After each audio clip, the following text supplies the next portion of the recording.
Ndị Igbo ekeneni m unu ọzọ. Igbo mụrụ nze m ọzọ. Anyị sịkwa ụbọchị nketa dịrị n'anyị mma.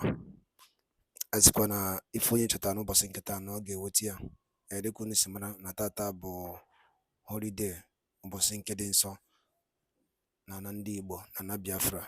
So na anyị ga-edosi ya nsọ in remembrance of Maazị Nnamdi Kanu, onye ndu ndị Igbo, onye ndu nke ndị Biafra. Mana dịka o si dị, once again anyị sịrị unu daalụ. Ka anyị eje na ije gosi unu ya bụ ife anyị ji maka ya wee bịa na uhuruchi nke taa, dịka anyị si kwuo unu nkwa nkwekọrịta na ga na-enye unu daily update n'iru akwụkwọ gbasara maka ka o si ada mana gbasara maka ka o si eme n'obodo a. O nwere ihe Sowore kwuru n'iru akwụkwọ anyị wetara unu, ọ dị nnukwu mkpa na ị ga-ege ya. O mepere nnukwu anya saa ka ọnwụ. So ọ bụ na ịbụ onye Igbo na-anụ ọnụ m, na-anụ ife m na-ekwu, gee ya bụ ife o kwuru n'iru akwụkwọ a. Etufuna ya etufu, gee ya bụ ife. Anyị amantiere unu ife na-aga abụ ife ya nwetara unu mkpụrụ n'iru akwụkwọ. So ọ dị mkpa na ihe ege ya. Ị ga-esi ya bụ ife, dropụra your own contribution n'iru akwụkwọ gbasara maka ife iche ihe ndị a niile kwugasịrị n'iru akwụkwọ. Right, over to you, sir.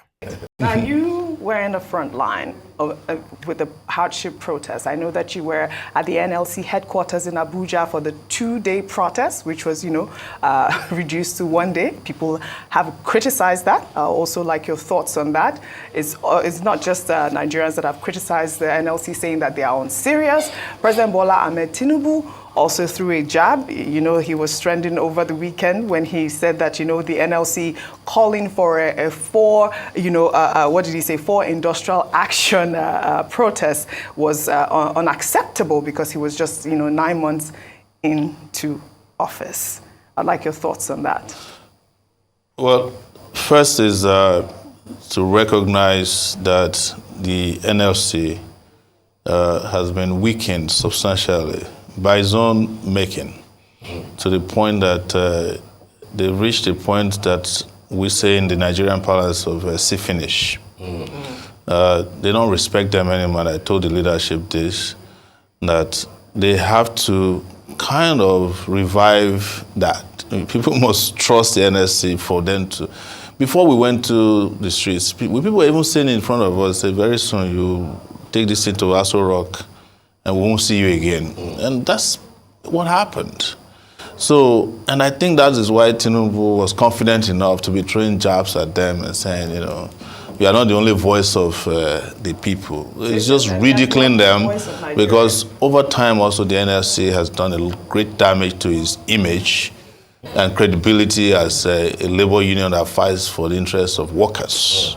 And that was a surprise to us that we planned 2 days of protest, and we were not even contacted when they decided to call it off. And that was disappointing, because I was a little bit hesitant to participate because of this whole reputational issue. But I met the president, we released the pictures, and he agreed and told me that nothing will stop this protest.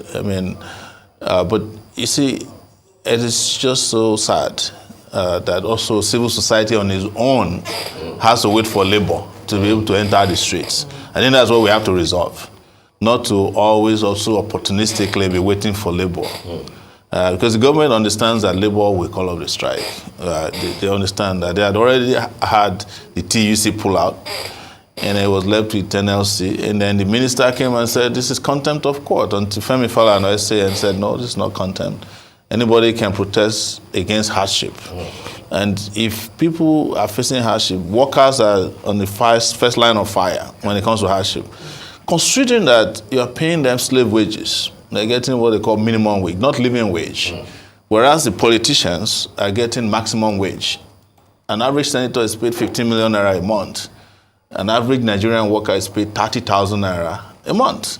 So these are slave wages. But, that was how we saw it on that day, and it was just so disappointing. But the lesson to learn from this is that civil society on its own must develop the capacity and grow the balls to go out on their own to confront hardship, because it's not only labor leaders that are meant to confront hardship. During our days when we were students, we lead first, and the labor provides the enabling environment for a total paralysis of the system.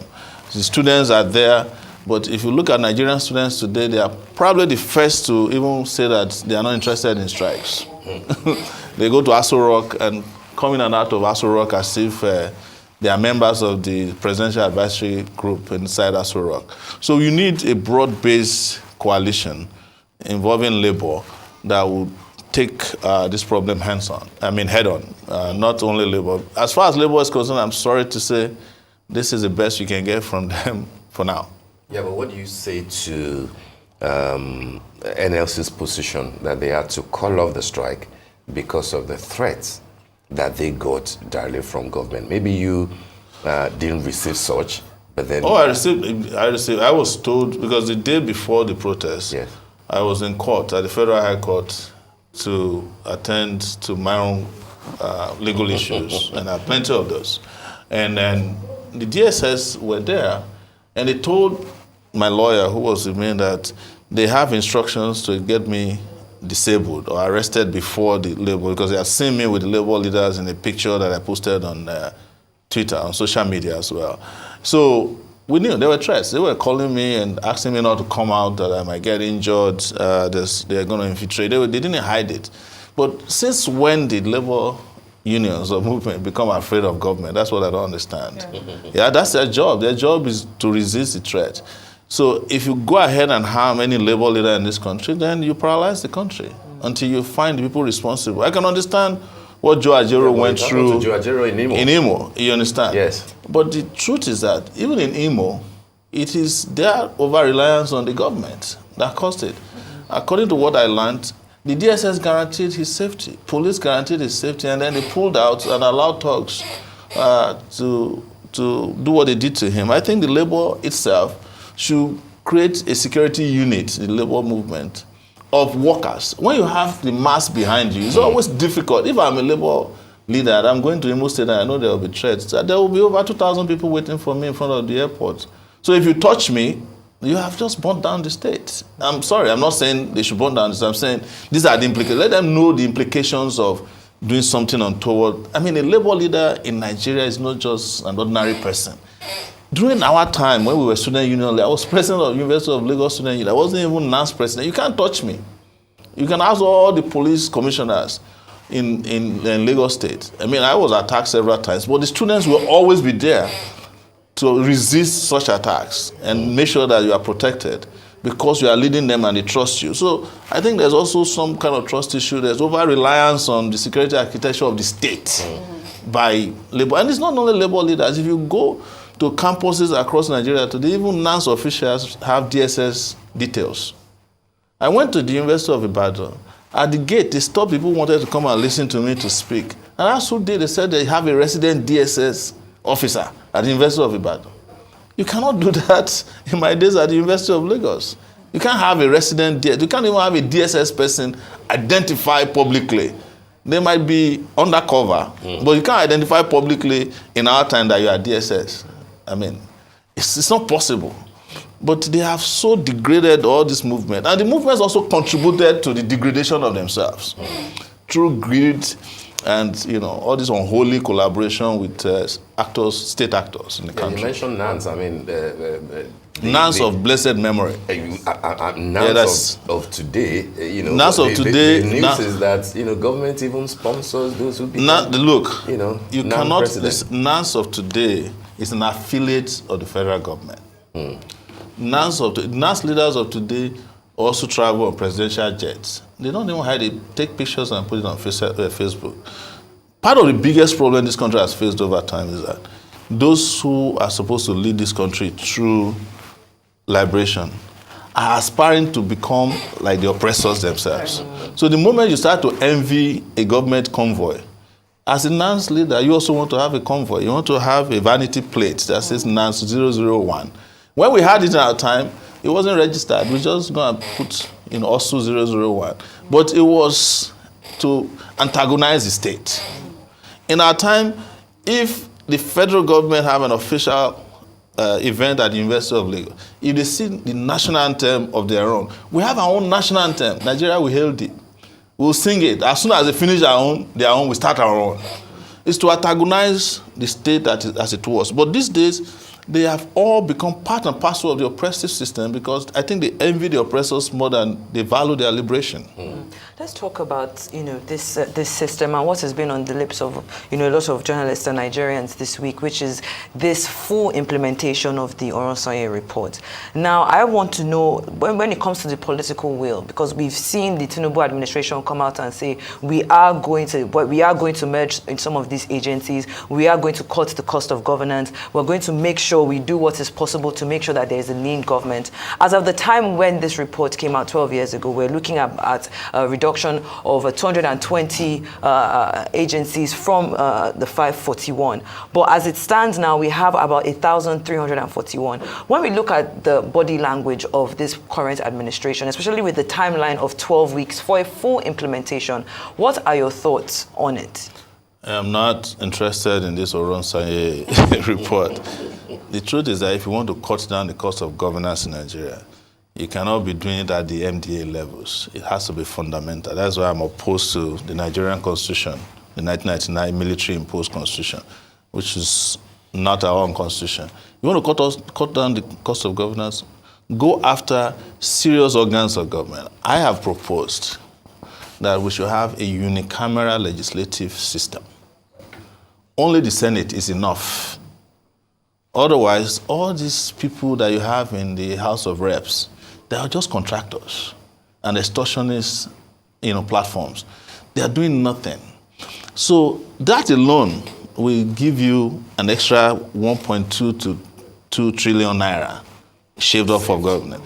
You see, and then you start cutting. There's no time anywhere you get to now. Even local government chairman, they no longer use the MDAs, the conventional MDAs. They have advisors who are doing the job of councillors.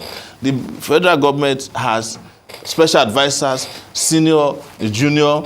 Advisors have advisors in this country. Then the advisors will have cars, they have, security agencies attached to them. There's so much to be done that all this one you are saying is just paparazzi. It's just papering of, the walls. This is not taking us anywhere. Tinubu has the largest ministerial pool in recent history. Does that person look like he's willing to cut down the cost of governance? So they will do the mergers, no doubt, because there's a lot of dead agencies, including this. I heard there's an agency in Nigeria that deals with flowers, horticultural something. It's a lot of rubbish, loads of rubbish, but it cannot happen with these people. We have to go back to tinkering with our constitution and be very clear about which agencies represents what and what they do. It has to be a constitutional provision for it. It cannot just be that somebody feels good when there's, people are making noise. Let's distract them with Oronsaye. Even the Oronsaye that did the report has forgotten about what he did, dealing with his own corruption issues. So that's not what we need. We know the reason they introduced it. It's because there's a whole lot of pressure regarding cost of governance. But let's look at the person who last week said you want to cut the cost of governance. The following week, you are going to Qatar with 2 of your children. Who's going to pay for it? Nigeria, right? Can't you ask them to stay home? But we are not sure is Nigeria paying for that. I don't know if you have seen. Who is paying for it? Are you the one paying for it? They are 2 able-grown men. It's just they are not paying for it. Anybody that is officially on that list, I'm not saying that they are to Qatar, the list that is public knowledge, is being paid for by the government. Even journalists who are on those trips are being paid for by the Nigerian government. I know that much. Don't forget, we are all journalists. Okay. I am too, but of a different kind. All right. Talking about cost of governance, yes. You have spoken, robustly about the retirement benefits of police officers.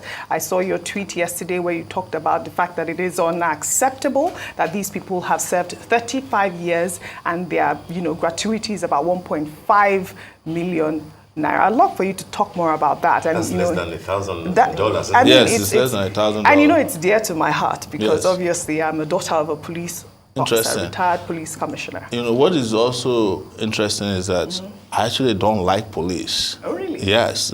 From my university days, I have injuries all over my body. My broken nose was carried out by police in 2021. But having said that, I think it's unconscionable. I was actually a police officer who stopped me 3 days ago in Lagos.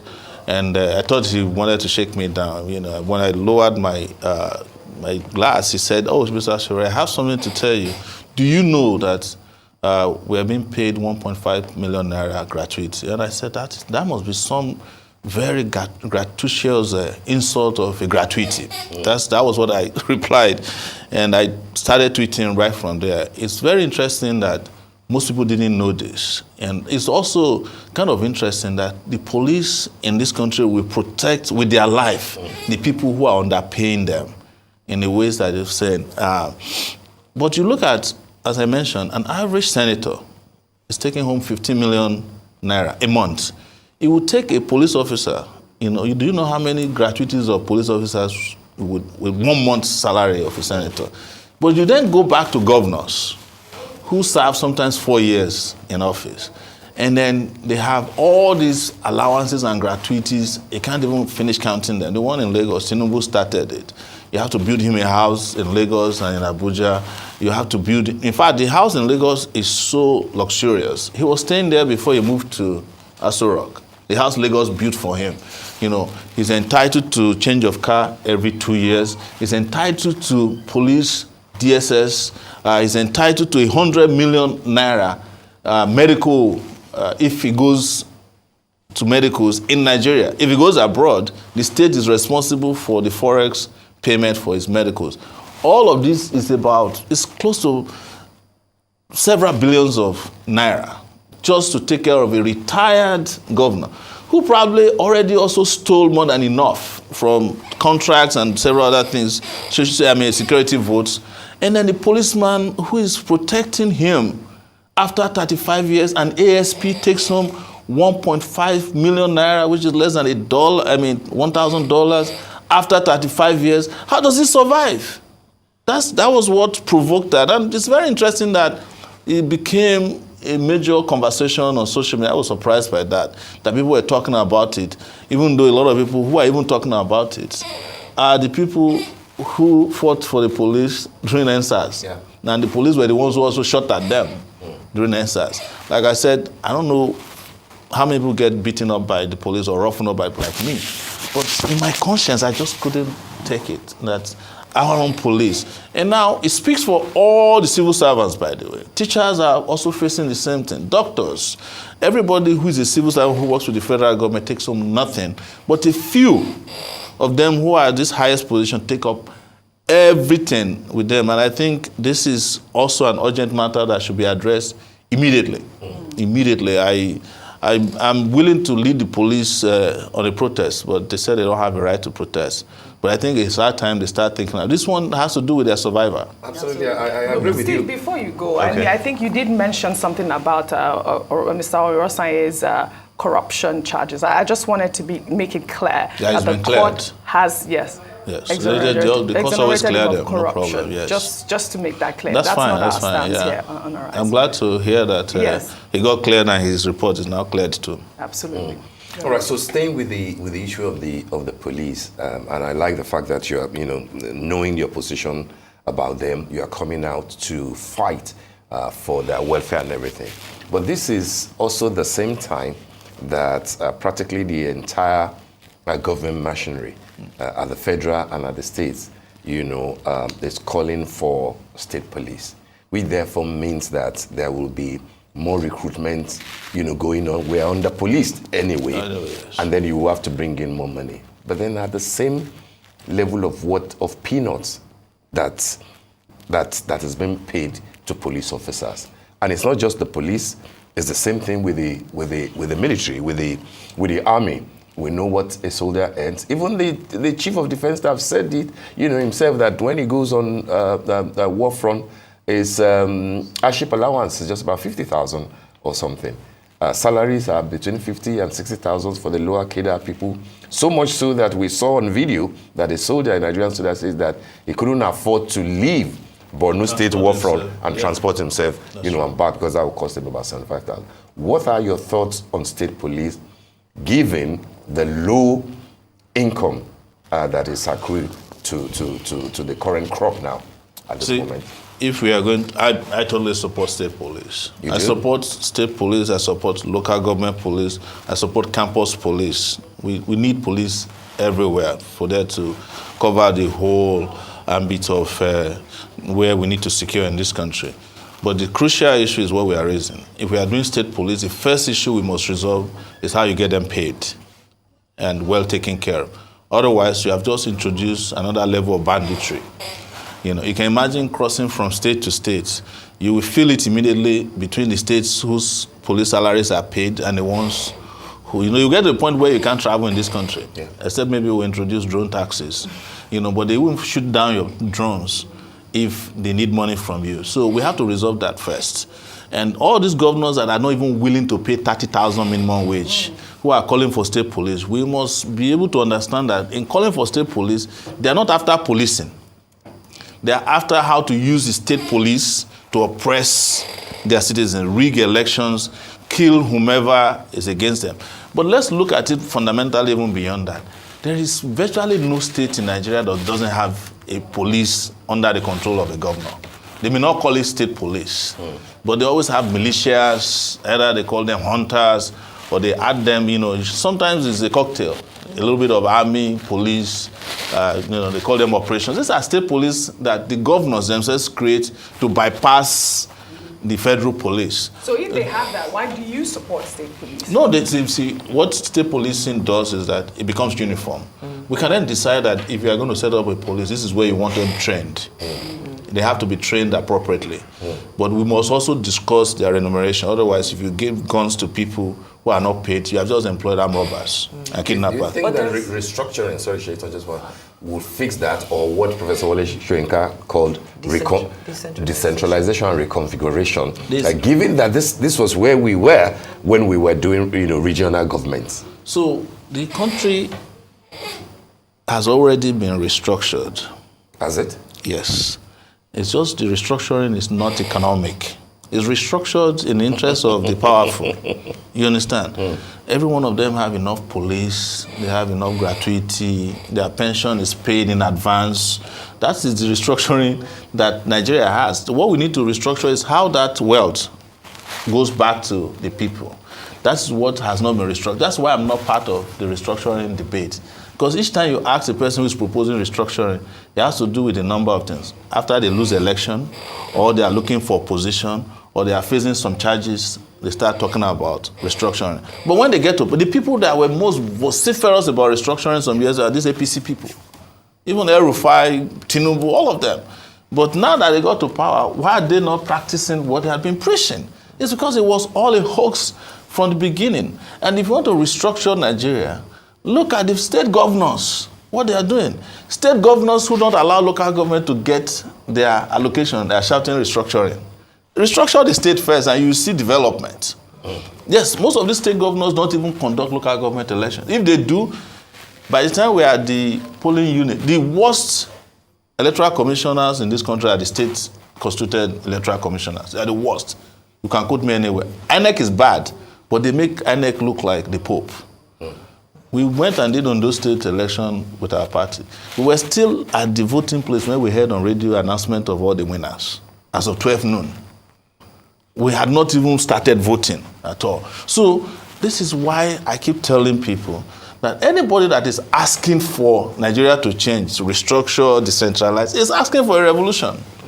Because that means we must take down the constitution that is holding all those things down. And you have to take a lot of people out of the way who benefits from all of this confusion. Revolution of ideas, you mean, or what? This is total revolution. The ideas, persons. But that's what got you into trouble with I wasn't into trouble. It was Buhari that was in trouble. Didn't they withdraw their charges? Didn't I not tell you from the beginning that they're going nowhere? I wasn't in trouble. They were the ones in trouble. They're the ones who had to go to court and shamefully said, we don't want to continue this case anymore. Even though I still have other cases anyways. Yeah, but people would think you should be grateful that they withdrew. Grateful to who? That you held me down in my country for 5 years, you seized my passport, you killed my brother, you ruined my business. I should be grateful for that. They should be grateful that I'm a peaceful person. Yes. But to really back in, I mean, Yes. just before I go to my next question, still talking about state policing, there is the fear that, if, the governor, especially now that they already have access to DSS and they have personal security personnel, that if they are allowed to go ahead with state police, that the problem in the future would now be how to make sure that those governors are not abusing their powers. Is that something that you reckon is an issue? That's the, that is projecting into the future what we don't know. What we know is that we are under-policed. What you and I know is that the police are not well paid. What other things we know are that the parameters for setting up police should be such that it is well protected. I want a clause in the state police that if any state is misbehaving, the federal police can go there and take over, like they do in the US, and take over that police if they're involved in human rights abuses. If they go rogue, the federal police goes in there and take them out and reconstitute, or they stay there until there's order. But nobody should argue against state policing simply because we're afraid that the governor is going to be a dictator. The governors are using even the federal police to do dirty jobs now. You know what Wike and Amechi were doing to themselves, where the police was partitioned into two. The FCID people were loyal to Amechi. The state people were loyal to Wike. So regardless, the governor, we are talking about a future that is not about all these characters. That's why I support state policing. That's why I said every town should be able to have its own police as long as they are properly trained, equipped, and well remunerated. So that is what you have in societies where things function. This over-centralization of policing is our problem because every policeman in Nigeria must answer to Abuja to be able to do anything. Even if they stop you on the road, you can call Abuja. They will give the phone to the police. And they'll say, I'm so. Even if the person is fake, it doesn't matter. They will let you go. And you might have a kidnapped person inside your truck. But the standard and the competition that state policing will bring, I'm talking about standard, I'm not talking about our fears now, is such that if you go to a state, they have their laws. In fact, what most people don't know is that most of the laws in Nigeria are state laws. Most of the prosecution done in this country in most offenses are handled by state attorney generals and prosecutors. So what are we talking about? The state is already involved in law enforcement. So why don't you let them have law enforcement groups so that the laws can be handled seamlessly? Right. If you commit murder in this Lagos, it's the Lagos DPP that will try you. It's not the federal DPP. Correct. So what are we talking about? The state is already imbued with all these powers to enforce and prosecute. Just put an infrastructure in place and ensure that they run them the right way. They train them the right way. They remunerate them the right way.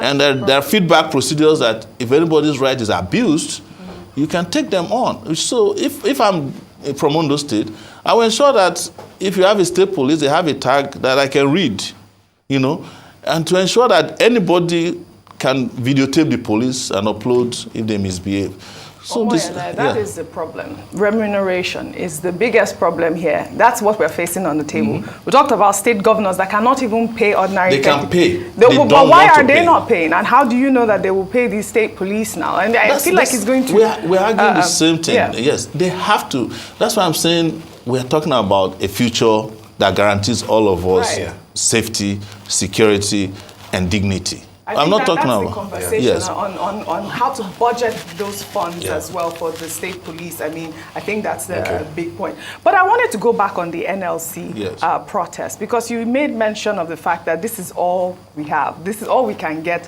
from the NLC. Yes. And I'd like your advice now that, President Bola Ahmed Tinubu has said that they are not the voice of Nigeria. People are not taking them seriously. He even said that they should go and contest for the 2027 election if they want to be part of the electoral process. What should the NLC do now at this point? So let me respond to Bola Tinubu, President. What he was saying is ballooning. Reason being that when they wanted to come to power, did they wait 2015? They started plotting since, in fact, they practically hijacked Occupy Nigeria in 2012. That was where they started their political movement, the APC, from. And when did Jonathan come to power? I think 2011? Yes. So Jonathan had not enjoyed up to 9 months in power when Occupied Nigeria happened. So what is he complaining about? And where in the world did he read, they don't study, that democracy requires that you go and wait for election day? Opposition starts from day one.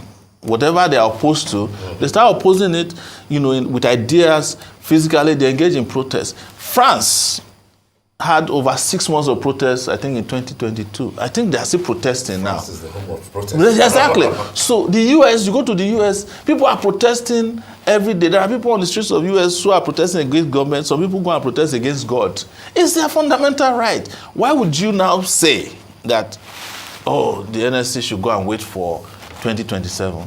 The NSC already told you that they have hardship issues. Can that wait? You are paying, the only thing that's static since it came to power is the minimum wage. Every other thing, you met dollar at 700 naira, is now 1,600 yesterday. Before, in February, it got to 2,000 for 1 hour. Are you getting my point? You met fuel at how much? It's now at 650 or even more. There are places that are selling for up to 1,000. They met diesel at 950. Diesel is almost 1,500 across the country. So what are we talking about? So you want everybody to wait and die until 2027. But most importantly, it's also saying something that I think is important for everybody. Develop new voices. Because he no longer respects even the NLC. That's what he's telling you. And that's what I said when we started this conversation. The civil society movement in the country should also stop waiting opportunistically for a labor strike before we can strike on our own. We should be able to strike independently of labor. Let's flood the street tomorrow. He will know that there are real voices. Even this last labor thing, by the way, in Lagos was a joke. Police was distributing biscuits and water. Wasn't that a good thing? They were celebrated. Wasn't that a good thing? Because it was a joke now. It was because it was a joke. How can police that cannot afford fuel, they are buying biscuits for really have protesters? to go, but let me squeeze in the last 10 seconds. You posted something about justice for all ain't specific enough. Enough, yes. What is specific? What is specific is, when you want to deceive people, you say, justice. What is the meaning of justice? For every society, for every specific issue, you must be specific about justice. If it is civil rights, justice. If it is social justice, even for me, social justice is not specific enough. We must go down to it. Is it economic justice? Is it cultural justice? Or self-determination, for instance. Those are specific types of justice. That's why I go to Nnamdi Kanu. And by Dalo Nino Kunisi, when I saw like Neme, Nirakuko, Eastern News 24, no go no Kayabi Festival, but away Koro. As I know, see me again, Yakoro 1 day.